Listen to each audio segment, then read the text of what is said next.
Wyjeżdżajcie teraz. Leave now as soon as possible is what the United States, United Kingdom, France and Italy are urging their citizens in Lebanon to do. What will the Polish Foreign Ministry do, and why is the message from our authorities to Polish citizens noticeably more reassuring? Are there any evacuation plans in place?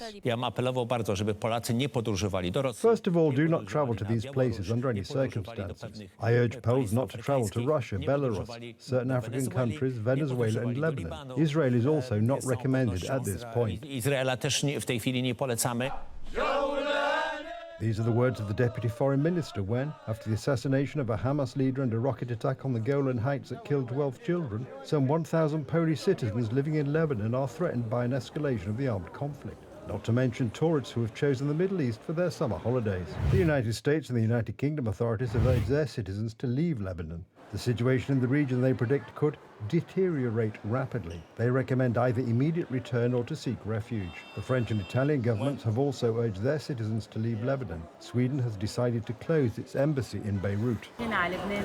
We live in Paris and came to Lebanon hoping to spend 3 weeks here with our family, but because of the situation we had to leave earlier instead of at the end of August. And because we have a child, it's a big responsibility. We didn't want to stay and take any risks. What is the message from the Polish Foreign Ministry? If your life, family or professional situation does not require you to stay in Lebanese territory, it is advisable to leave the threatened region. While the Ministry of Foreign Affairs only hinted at a return and continued to speak in a reassuring tone, LOT Polish Airlines cancelled flights from Warsaw to Lebanon and Israel, as well as return flights after a risk analysis. Other airlines have also announced the cancellation of flights to the Middle East. The Polish government has in the past helped Poles return home in emergency situations. Last October, soldiers evacuated more than 1,500 people from Israel. Previously, more than 1,100 people were evacuated from Kabul when NATO troops left Afghanistan in 2021. The largest evacuation operation was Lot do Domu, or Flight Home, in 2020. 54,000 Poles returned home amid a raging pandemic. The